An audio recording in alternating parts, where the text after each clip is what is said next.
Princeton, New Jersey, April 18, 1955. Albert Einstein, the celebrated physicist considered to be the father of modern physics, dies at the age of 76. While Einstein's wish is to be cremated, Princeton Hospital chief pathologist Thomas Harvey must first determine the cause of death. But with the body of Albert Einstein on the autopsy table, Harvey's interest is drawn to something else. He wanted to find out what made Albert Einstein tick.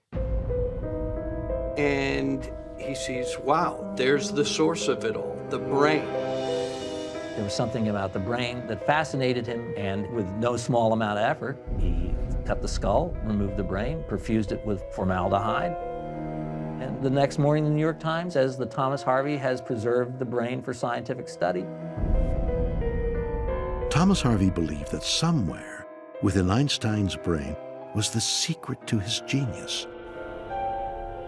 So he persuaded Einstein's son, Hans Albert, to let him do a study of his father's brain. Hans Albert and Einstein's executor came down to speak to Harvey about it, and Harvey impressed upon him just the uniqueness and criticality of looking at Einstein's brain as a way of approaching how people of intellect and genius think. Harvey took more than a dozen photos of Einstein's brain, dissected it, and shaved off thin slices for microscopic study. But years passed, and Harvey never published any papers or scientific observations. He also never returned the brain, but rather stole it and kept it for himself, with no intention of ever giving it back. Once Thomas Harvey had the brain, he didn't let it out of his sight. He left his position as chief of pathology at Princeton Hospital.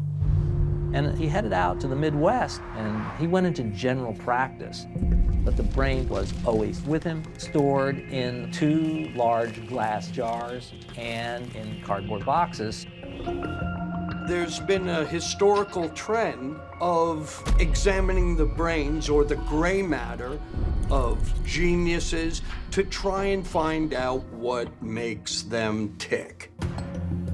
For instance, the Brain Institute in Moscow has kept the brains of dictator Vladimir Lenin and around 200 Russian scientists on a dusty shelf for years, hoping that they may too one day unlock the secrets of genius.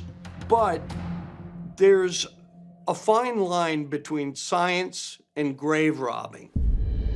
Harvey got a little bit greedier because not only did he swipe Einstein's brain, it was basically a memento for him to have on his shelf.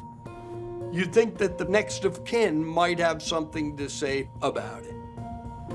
Harvey segued from his job, which is to determine the cause of death of a patient at Princeton Hospital. And he did that when he completed the autopsy. And at that point, all we know is that he didn't want to hand it over, and that's why he said, I keep Einstein's brain, I'm the pathologist, and I'm studying it.